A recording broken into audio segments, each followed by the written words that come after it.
Hi, I'm Alex Howard, and welcome to this week's episode of In Therapy, where we follow real-life people on their therapeutic journeys. And in this week's episode, we're reflecting on the power of the therapeutic process and the potential that we all have to create change in our lives. Change isn't always easy, but it is absolutely possible with the right tools and truly showing up and doing the work.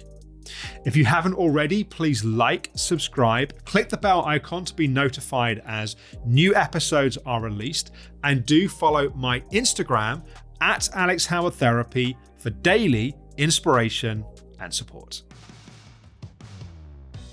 Sanaya came to In Therapy to work on her anxiety and has made significant improvements along the way. Last time she opened up about her bulimia. Together we explored how we can use unhealthy methods to attempt to achieve positive results and how we can find healthier paths to the same outcome.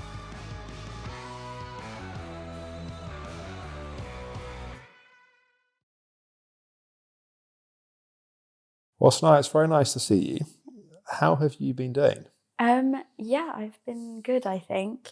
I've actually been really good since our last session, and just kind of been doing a mixture of like actual work and kind of like working on myself at the same time.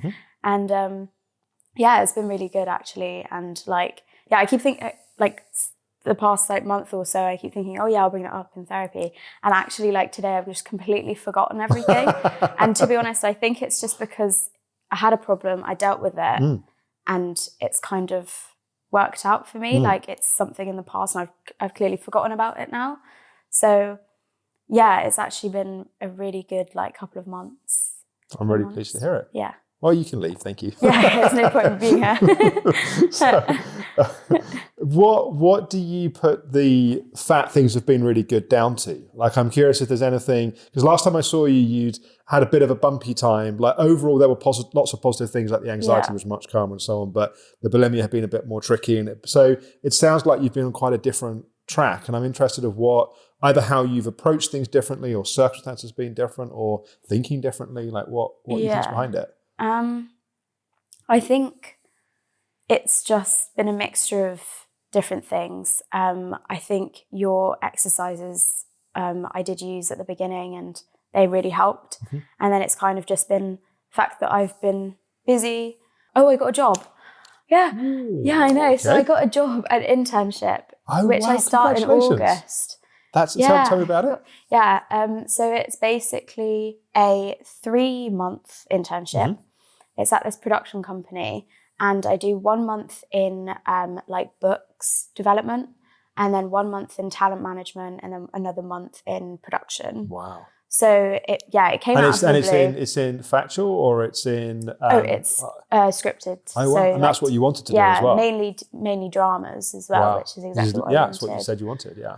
So that came out. And the production of the blue. company you're excited to go and do well with. Yeah. It was just so. It was just something that I had watched on BBC, and I saw who the production company were, and I just cold emailed them. So it was purely thank God I did that. Yeah. But yeah, so that was really great, and I also didn't think that I would get it. I completely forgot that I'd even gone for that interview because I didn't think the interview had gone as well as certain other ones. Okay. I didn't get those other ones. I got this one. So anyway. Well done. Yeah. I'll say I feel proud of you. It's not mine to feel proud of, but I think I know how hard you've worked for this and how much you've wanted this. So I hope you feel the sense of pride and the sense of I did it. You had a very specific, clear goal that you wanted, and you've worked and you've earned it. Which, come to think of it now, is probably why I've been happier and it's giving you a lift, because it's it's a massive weight off my shoulders. I feel even though it's not starting immediately and it's at the end of August, it's I don't actually care what kind of work I do or anything like that. Even if I end up not finding any work till then, it's kind of I know that I've got that at the end of the day. So that's why I'm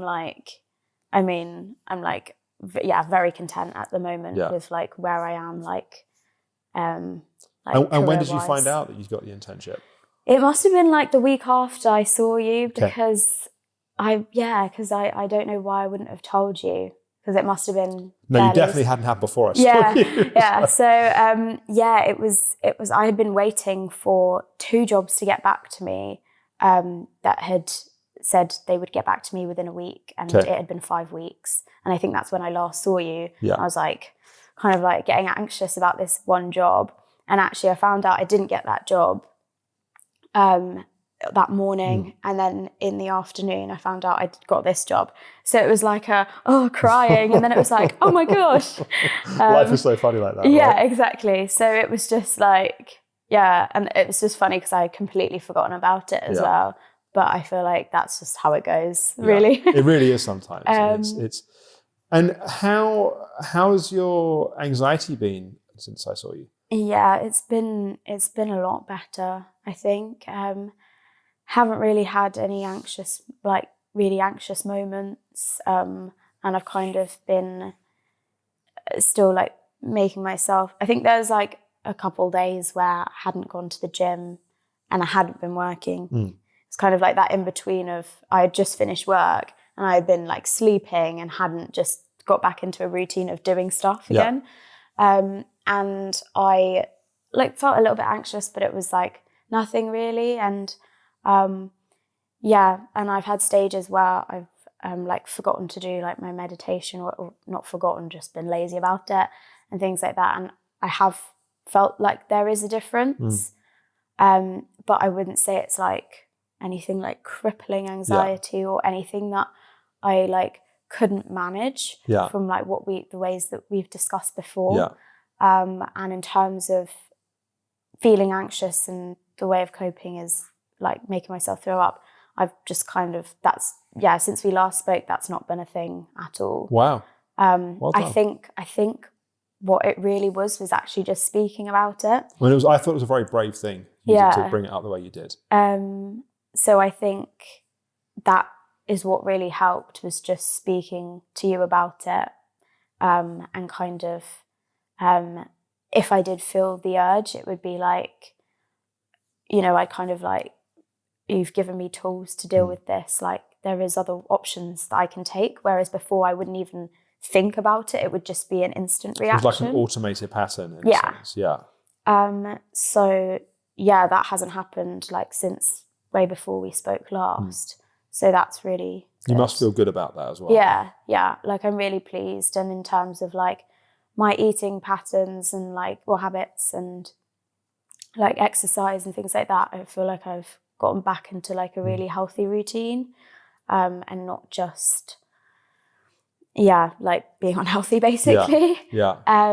So I do have like days where if I'm really busy, I've kind of like forgotten to eat, and then I'll go and eat loads, and then I'll get this urge, but it's very manageable. And like I say that very confidently, because like I know that it's not.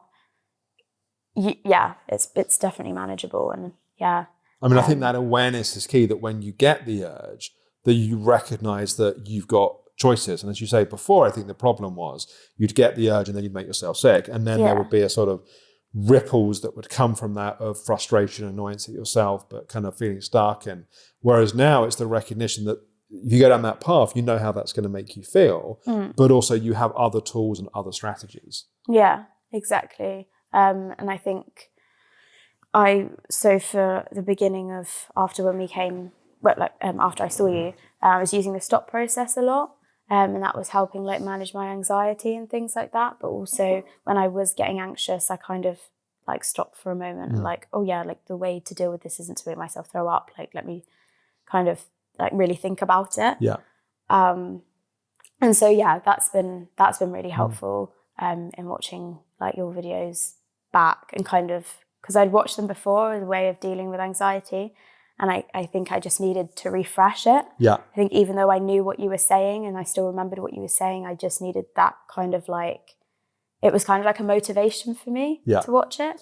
Well, I think also, and I say this to someone, studying other people's work many times over the years, sometimes you hear something you've heard before, But because you're in a different place, you hear it differently. And sometimes we hear something we've heard before the same way, but it reminds us of something that's not been fresh in our mind. And other times it's like, I'm sure they didn't say that the first time. Yeah. But it's like we're just, and also we can only take in so much information at any one time. And so we hit our threshold and we often then stop absorbing information. Yeah. So exactly. I think it's a really helpful thing to revisit and to reinforce effectively what it is that you're learning. Yeah.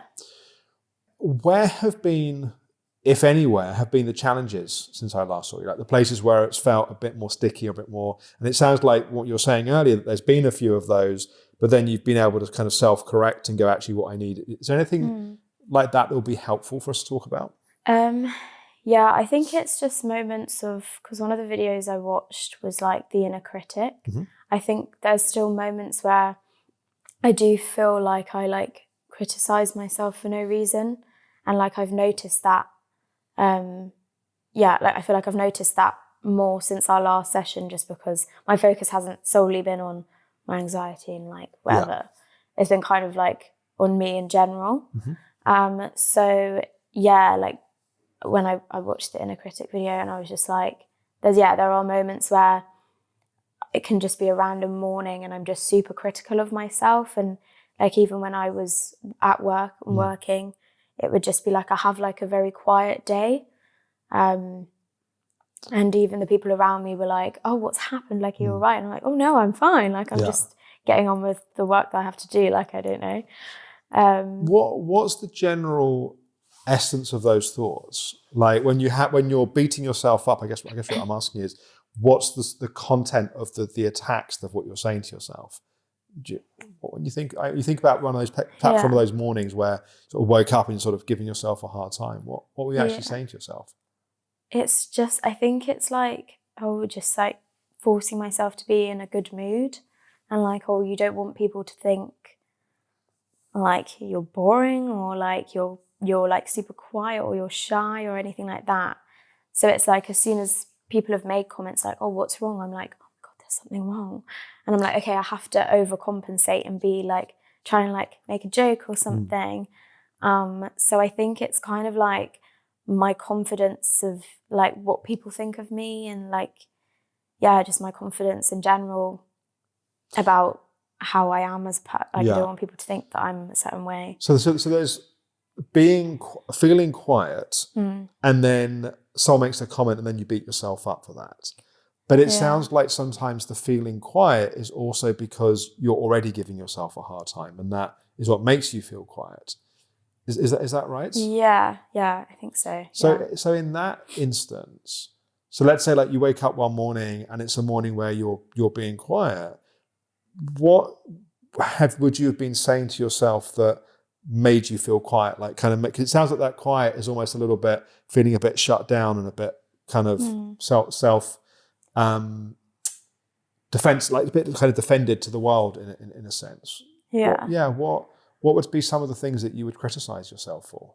I don't know. It's hard to explain. But like, one of the main things about me is like, I hate people thinking that I'm like an emotional person, which is silly. So it's like almost like an idea of who you need to be like liked and and whatever. So if you're feeling a bit low mood or a bit self-reflective or a bit flat or a bit tired, that somehow that might not be okay. Yeah. And it's like, even when I see my friends, I'm like, I don't want to like get upset in front of them or just not be fun. I think I have a real problem with not being okay all the time, not necessarily in front of my family, but like definitely in front of like my friends and like people around me and people that I work with. Like, I want to be chatty all the time. What do you fear would happen particularly with your friends, like people that know you, if you were particularly quiet or a bit low mood?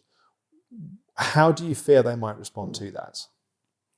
I think on the whole it would be like a lot of like support and stuff. Yeah, definitely. But so I think that's what you ultimately know would probably happen. But I think there's a part of you that fears something else would happen, right? Yeah. So I think your good friends, if you were being quiet, they might be like, "Sanaya, are you okay? Like, what's up?" and they'd be genuinely interested. Yeah. And it sounds like you'd be more likely to make a joke than to actually say, "Oh, I've just been feeling a bit sad this morning," or I'm just feeling a bit flat. It sounds like there would be a need to sort of, give the right answer or to. Yeah, I think I'm definitely comfortable with a few of my friends if they came to me with whatever, or if they seemed upset. Like, I feel like I do that a lot of the time. But vice versa. I kind of like, I don't really want them to have like this impression of me kind of thing. What might happen if they have that impression? Honestly, nothing bad, and I know that, but part of you thinks differently, right? Because that's why it is the way that it is. Yeah, definitely. Yeah, it's like, I think in your rational mind, you know that if you were genuinely sad, your friends would want to know and they would be supportive. But it sounds like there's another part of you which is a bit more like, well, but what if they're not? Or might they think that I'm just being needy? Or what's the fear of that part, do you think? I don't know if this might sound bad, but I don't know if it's like from a place of me judging other people in the past, where I've been like, if they've said something and I feel like, oh, they're crying over nothing or something like that, and even though I've comforted them and shown this kind of, like support and stuff like that, like I would never actually make it known. But I don't know if it's because I'm like, oh, I don't want to be like that. Like, I don't want to be like them kind of thing. So it's almost like that their kindness might not be sincere, or they might secretly be thinking that you're being something else. Which is, kind of, I think. Yeah, I think it's more like if I've been in a situation in the past, like maybe at school or even after that or at uni or something, and I feel like I've judged them or felt like, oh, that's a bit annoying that they're like crying all the time. I feel like maybe perhaps I've kind of put that on me, so I feel like I don't want to annoy them. And I don't want to, be that person that's like a bit of a liability and like is upset about something and brings down the mood like they have done, and that's how I've felt kind of thing. I suppose there's a difference between someone who is habitually low energy and emotionally draining and someone who's having a bad morning, just say I'm having a crap morning. And because to me there's something about being honest about and naming how we feel without necessarily an expectation of anything from anyone else, and not asking someone else to make it better or to fix it. But there's something about being emotionally honest about how we're feeling that in a sense means we feel more connected and more supported, as opposed to just saying, yes, I'm, kind of laughing it away in a sense, which what you're then doing is you're actually rejecting how you feel. Yeah. It's like what you're really doing is you're rejecting yourself before you give anyone else the chance. Yeah. Does that make sense? Yeah. Like by saying how I feel is not important, or I don't want to show them how I feel in case they reject me, but by doing that, you're actually rejecting how you feel. Yeah, I think I do. Yeah, I think that makes sense to me a lot. I mean, it takes a level of emotional courage to be truthful about how we feel. And of course, there are certain things that are appropriate in certain contexts. If you're in a job interview and someone says, how do you feel today? And you say, I'm having a really shit morning. Like, it might not be the moment necessarily to do that. And it's a bit like, I suppose, a kind of continuum from situations where we actually do need to be quite guarded and we do need to be quite careful kind of how we position ourselves. And that might be particularly, work environments, people we completely don't know. And, maybe there's an expectation of us that's genuine that we need to try and meet. Yeah. To the other extreme being with your very closest family, where you just kind of all, however you feel is sort of, is able to be expressed. And it's finding out where each situation is on that continuum. But what we don't want to be doing is spending too much of our time and our lives in that place that we're hiding how we feel, because we pay a price for that. Yeah, I think, and also that whole, like guard up kind of thing. I feel like I've been told that before, like, like how I've just got my guard up and I'm just like, I don't really say how I feel. Yeah. Which like I definitely don't, but yeah. I think it's actually, in a strange way, it's when people are honest about how they feel, often the people around them feel more comfortable, not less. Yeah. Now, it's one thing, if someone's having a difficult day and they're in a low mood and they're expecting other people to make them feel better, that's a burden that people can feel and that can cause distance. Yeah. But if you're not expecting anyone else to fix it, you're just owning how you feel, that there's actually something that's quite intimate and quite connecting about that. Yeah. Yeah. It's just taking the plunge and doing it. Yeah. And Really? it does take some courage to do that. And I think if I hadn't had these sessions at all, I think I wouldn't know who I would be speaking to. Yeah. Because I think, I'm incredibly open during these sessions. Yeah. But I feel like with my friends and things like that, I feel like I find it hard to be unless like I've had a drink and we're on that subject of conversation. Yeah. Half bottle of wine for you come in. Just down something on the Northern Line. But like those are like the cases where I feel like I can talk. Yeah. But also it's with very few friends and it's with and also what happens is I usually immediately regret it. Not immediately, but I usually regret it like the next day. I'm like, oh, I shouldn't have told them this thing about my life, kind of thing. Is that because your inner critic starts beating you up the next day? So it says you shouldn't have said that. Yeah. They're going to judge you. They're going to be thinking this. So I think that there are times that we can over-disclose. Like I'm not saying that you just tell everyone everything you think and feel the whole time. Like, of course, there are appropriate places for having certain boundaries and certain ways where we go, I'm not going to tell that person this thing because I actually don't trust them not to keep it a secret, for example. So I think boundaries are really important. And if we spend our whole life hiding how we feel and kind of protecting how we feel, we spend our whole life hiding. And there's something which is very connecting about emotional honesty. Yeah.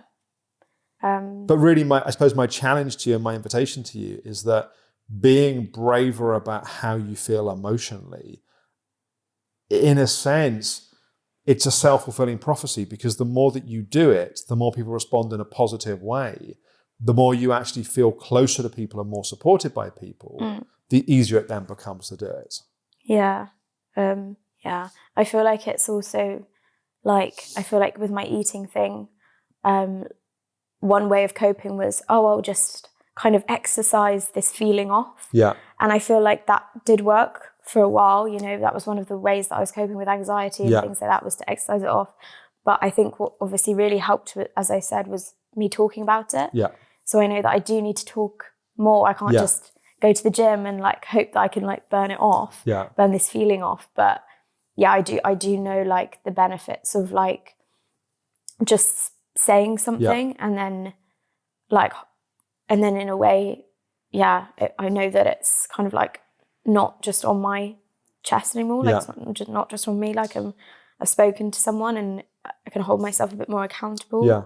Well, it goes back to, our last session where you were very brave in talking about the bulimia and look at how that changed how you felt about it afterwards. And yes, I was able to give you some practical suggestions of things, but as you yourself said, actually the talking about it was the thing that was the most helpful. Yeah. And I think the same is true in lots of micro ways in our lives, that the more we are truthful about how we feel, the more we invite support from other people, actually the closer we feel to people and the more supported we feel by them. Yeah, exactly. It's just doing it. Yeah. What would stop you from doing that? I think it is this kind of way that I want to be perceived. Yeah. And I guess that could come from the way that I perceive others sometimes. It's what I call the idealized self, the ideal version of who we think we need to be liked, to be happy, to be popular, or whatever it may be. So who is the idealized Sanaya? If you were really being that person, who would you be? Oh, just someone who's really fun and funny all the time, and just doesn't just people want to be around and stuff like that. So it's always in a kind of upbeat, positive mood. Yeah. Is it possible, though, that if that idealized Sanaya is always positive, always happy, always in the right mood, that in a sense other people may feel less able to open up to her because they wouldn't want to feel like you feel, which is that they're the one that's being the drain or the one that's kind of being needy because this person always is positive and happy? Or if that idealized Sanaya was actually more realistic and actually asked for help sometimes, talked about how she felt, would that not make others feel safer and feel more comfortable? Yeah, no, they would definitely feel safer and want to be more open with me and things like that. Yeah. Sure. Because in a sense, it strikes me that your idealized self actually isn't very ideal. Yeah, probably. Right? Because I feel like what it does is it makes other people feel, almost puts a spotlight more on them because they're always the one that's a bit low mood or a bit sad or a bit fed up or whatever. But this idealized Sanaya is always positive, always happy. Whereas actually if she's a bit more authentic, everyone else then gets permission to be more authentic. Yeah. Yeah, no, I do see what you're saying. Really the secret to working with it is working with your inner critic. Because what feeds this idea of the idealized self is this constant, we all can have, criticism of you're not good enough, people don't like you, you're not this, you're not that. So then the effort to deal with that inner critic, the effort goes in to trying to be this idealized self. But actually what's better is to put the effort into stopping the inner critic. So then you haven't got the pressure and the drive to have to be it. Yeah. Yeah, it's just a lot of, I mean, I knew that I had a lot to do on my inner critic, a lot to work on, I mean. But yeah, it's just hard. It is, and a big part of it is having the awareness, right? So just the very fact that we're talking about it the way that we are is hopefully helpful. But there's the awareness of when it happens. At the moment, but more in hindsight, you can see different examples of when the inner critic has played out. The real trick is to be able to catch it as it's happening, because then you can actually do something about it in that moment. Yeah. It's just, one of those things which is easier said than done. Yeah. But it's definitely something that if I find myself having a bad day, like I will kind of reach out and... Well, in a sense, what you need to do is to go and build more positive memories of being emotionally honest. Yeah. Like the more times you do it, like you described, the easier it then becomes next time. But it's almost like the more we don't share how we feel, the more that we shut it down, like the bigger the monster of the fear becomes and the more difficult it feels. Yeah. But each time you talk about how you feel, and remember, we're not talking about becoming this person that's like a massive energy drain on everyone else. We're actually talking about being honest about how you feel in that moment, which then actually, if you do need some support from someone, it actually makes that more possible. Like it's inviting people to be emotionally closer to you. Yeah. I think I do have like a few experiences of when I have opened up, and this is like in the past though, like throughout uni or even sixth form, because I don't think I was particularly not open. I think I was very open. Yeah. And not necessarily being shut down, but just kind of being told that maybe like my problems weren't as big as their problems or so-and-so's problems. And I know that that's a good way of coping sometimes, because I'm like, okay, I just need to put it in perspective. But obviously it kind of, that's just like belittling like how I feel.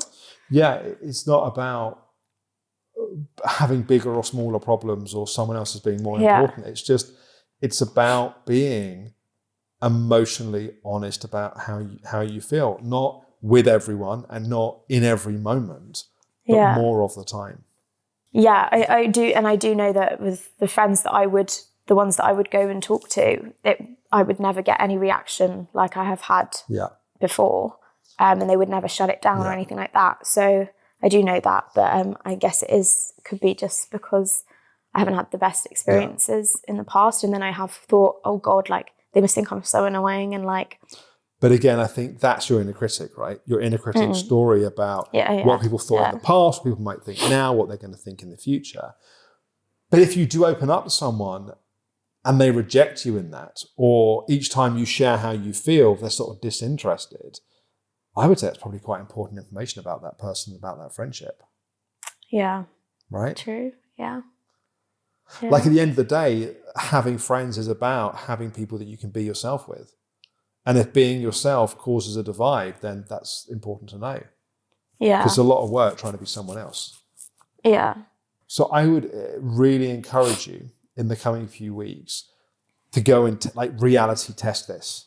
Like to go, because you've had some negative experiences in the past, to go and collect, 2, 3, 4, 5 initial experiences of, and it doesn't have to be a massive deal. It can simply be, how are you feeling? Oh, I just feel a bit deflated and fed up the last couple of days. Or it could be, oh yeah, I've just been a bit more worried about what's coming up. Like it doesn't have to be big necessarily. It's just being true and being honest. Yeah. Yeah. I guess, and it kind of, I feel like would help me a lot, because I won't feel so deflated after seeing like them and forcing myself to be. Well, that's the thing. It takes a lot of effort to try to be someone else. But also if how you're feeling is a bit, let's say, a bit sad about something, and then you spend 2 or 3 hours hanging out with a friend and you don't tell them how you feel, if it doesn't change how you feel, sometimes it might just be in a residue of an old feeling and it pops you out of it. But if you're still feeling that way at the end, it's actually really lonely. Yeah. Like to feel a certain way and not talk about it and feel like we're going to be rejected if we do. And then you spend time with a friend, but you're not really there. Yeah. Because you're having to spend the effort kind of hiding or trying to, put on a performance. Yeah.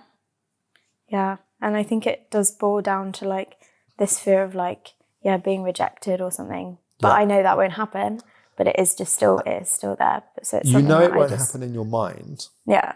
We need you to know that in your heart. Yeah. So your heart then has the courage to then express yourself. Yeah. Yeah. Yeah. Makes sense. So it feels to me, we've got another sort of 10 minutes or so. It feels to me like a lot of the threads of what we've been working on. So the anxiety, some of the self-esteem bits, the focus around kind of the internship, the bulimia, a lot of these things feel like they've got some quite natural ends, or at least have made progress to points where it feels like you've got to a lot of the places you wanted to get to since coming in. And I just mindful how you feel in terms of next steps. And does this feel like a point where we're getting close to the end, or does it feel like, I don't mean like today, I mean like the kind of work together, or like my question to you really is, what do you feel you need going forwards from me and from the work that we're doing together? So I think, like where I am is further than I kind of, at the beginning, further than I thought I would get. So like I feel very like content with, and if I hadn't seen you for like a whole year, I do have like faith in myself that I would kind of have ways of managing different situations that crop up and things like that. So I do feel like I'm in a much better place than I have been for like the past year. And I think I have found your like videos and tools and things like that like helpful. So I don't know. I feel like happy and content with where I am right now. It's going to sound like an odd question. How could things go wrong? So what could happen that could knock you off track, or could happen that could kind of, you could lose momentum with the tools that you're working with? Like what? Yeah. It's good to kind of put a bit of thought into how we keep things on track. Yeah, I think it is just accountability. And I think a lot of things can sway that accountability. Yeah. I feel like if it's just the fact that I'm being lazy and I've missed a few days of something, or like a few weeks of something, and I can feel myself getting anxious, or I feel like I could throw up or something like that, I feel like I can recognize that and be like, this is, But the only thing that would worry me is like with accountability is if I kind of let it go because, I don't know, like not necessarily laziness or something that I'm aware of. I think I'm worried that it would be like my brain's elsewhere, focused on something else, and I'm just not aware that I've lost it. Yeah, because it feels like the anxiety, in a sense, is for you, I think, particularly a symptom of things being out of balance, right? Yeah. So if things go out of balance at a certain point, the anxiety starts to rise. Yeah. And if it's responded to in the right way, you have the tools, you know what to do to bring it back into balance. Yeah. The challenge might be that as that's happening, you're so distracted in something else that you're doing that it's slipping to a point that then it actually feels more difficult to then get it back in balance again. Yeah. And my sense is when that happens, you just need, it's almost like the further out of balance it goes, the longer it might take to get it back into balance. Doesn't mean that you can't, it just means that it might be more than a day or two, it might be a week or two to really bring back the equilibrium and the balance again. Yeah. So at the same time, the goal is not that you feel like you have to spend the rest of your life constantly like, am I doing the right thing? Am I doing, because that in of itself, of course, is anxiety inducing. Yeah. So it's, I think what you particularly found is meditation and exercise have been two things that have really helped you in terms of managing your state and just keeping things overall calm and grounded. And then if things get a bit more out of balance, you know, things like the stop process and working with your inner critic and being a bit more direct with yourself about what you need helps. So I also think you've got some stages of intervention that I think can be helpful as well. In terms of your work with me, it feels like that this feels like a bit of a natural completion pause point. And that's not me saying to you, all right, we're done, like, see you later. Yeah. But in a sense, part of the integration of the work that we're doing is also knowing, I got this. Like, I can do this. The goal of therapy is not to spend your life in therapy. The goal of therapy is to give you the tools and the strategies that then you can support yourself. And we all go through chapters in life that can be a bit too overwhelming, and knowing that there's trusted support that's there is also, I think, a helpful part of that. Yeah. I don't know how all that sounds to you, or if that feels different to you, or if you've got questions, or. No, I feel like I'm very content with that, and I do feel like you've kind of given me all the tools that I know that I can manage certain things, and and it's also comforting to know that if I did have a massive blip and I was just like, I need to vomit on you. Well, not vomit on you. Yeah, I mean, metaphorically, I think. I need to. That's not my job description, literally. Yeah. Then, that's really comforting to know that, it's not like I'm completely out. No, and as alone. I always say to people, because sometimes I think people can think, particularly if a lot of time passes, like it's kind of like, a few years down the line, and someone finds yourself, for whatever reason, like, of course, life events happen, and someone finds themselves in a difficult place. It can sometimes someone's inner critic can make it feel like they've failed, or it's like somehow shameful that I've got to go back and ask for help, that I've done it wrong, and I always say to people, that is just not the case. Like, we can do everything right, and sometimes just life is become a bit too overwhelming, or a bit like you found re-listening to the video, that someone need a little bit of course correction, a little bit of getting back on track. So anyway, I want to stay in touch, because I want to know how you're doing. I want to hear how it goes in August and end of August when you do the internship. But I want you to know that if at any point you feel you need a little bit of support, it doesn't have to be an on-camera film session. Sometimes it can be like a 5-minute phone call to just go, you said this thing to me a year ago and I'm stuck with it, but I think it's or it can, so I'm really flexible to what you feel is going to be helpful to support you. But I just want to say what a pleasure it's been. And it's working with someone like you, which is why I do this job, because you've done the work and look at the progress that you've made. And I feel good about the part I've played in that. Yeah. But you've done the work.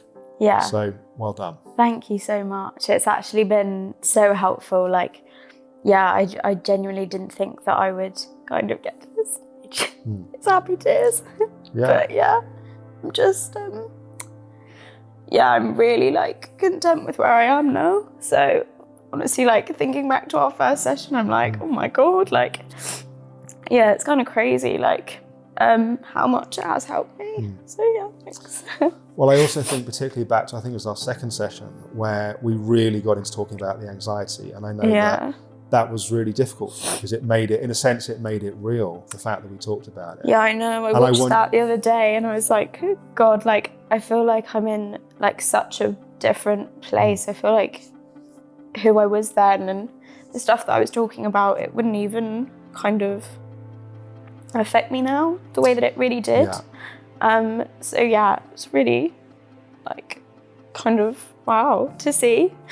And I want you to remember that there must have been a moment in that session where you had a choice, because you could have just not really gone there and talked about it and just sort of said enough words to sort of get through the session and then just drop out of the process. But the fact was you had the courage to go, it's scary, it feels uncomfortable, a lot of me feels like I just want to get away from this, but you had the courage to do the thing that felt hard and look at what's changed as a result of that. So I want you to remember that in your life.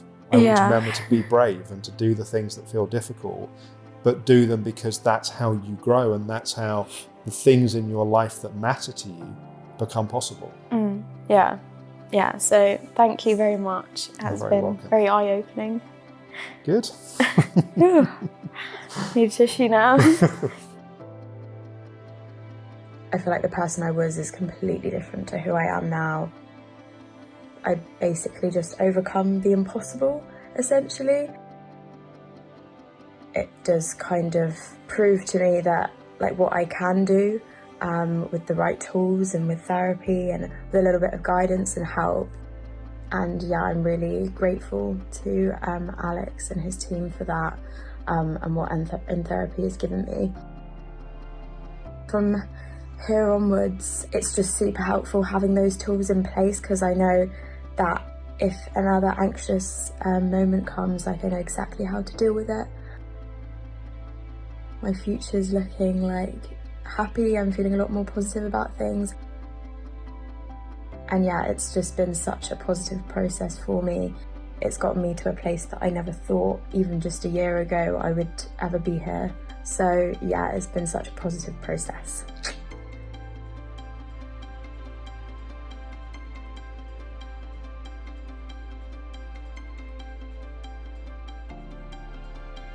This week's episode for me really is the perfect example of why I feel so privileged to do the job that I do. Really, part of our mission with this series is to demonstrate that change is possible, but change isn't always easy. If you think about Sanaya when she came into In Therapy, if you remember particularly her second session, I really felt that she was on the fence at that point of whether she was going to be able to take the leap to really trust me and to trust herself and ultimately to trust the process. And she was brave enough to do that, and she did the work. She's been meditating very regularly, almost daily since the point she started. She's been working with the stop process. She's been listening more to her emotions. And as we talked about in today's session, she's also still working on the importance of being emotionally honest and really being herself with other people in her life, which for me is part of the antidote to avoiding anxiety starting to creep in again. It's so important for all of us to be able to be emotionally honest and truthful with ourselves, but ultimately also with the people in our lives. And it's not that from this point that I expect Sanaya to have a perfect happy ending. Of course, there's ongoing work that needs to happen. But the difference is that she has some awareness and she has some tools. That means that she can meet those bumps and challenges of life in a different way. So there's going to be a pause of a few weeks. We're just about to shoot in a couple of weeks' time David's final episode. And then after we've released that, there's going to be a pause until September. We are actively beginning the filming of the next evolution of In Therapy. We have 3 participants which are actually going through their psychological assessments the last couple of days. We have an independent psychologist that makes sure that it's the right fit for people. They understand exactly what they're coming into, they're comfortable with it, and it's the right timing for them as well. So we'll start that filming in the next few weeks, and then we'll be looking to start releasing those episodes around September time. We, the team, are super excited about where we're going within therapy. We've got all kinds of ideas buzzing around to really see how we can evolve this project to the next level. But this is a great opportunity in the meantime to review the dozens of episodes that we filmed previously. You can go back, of course, and watch Sanaya's story from the beginning, but also some of the previous stories that we've covered as part of In Therapy. Thank you for watching. I look forward to talking with you again soon.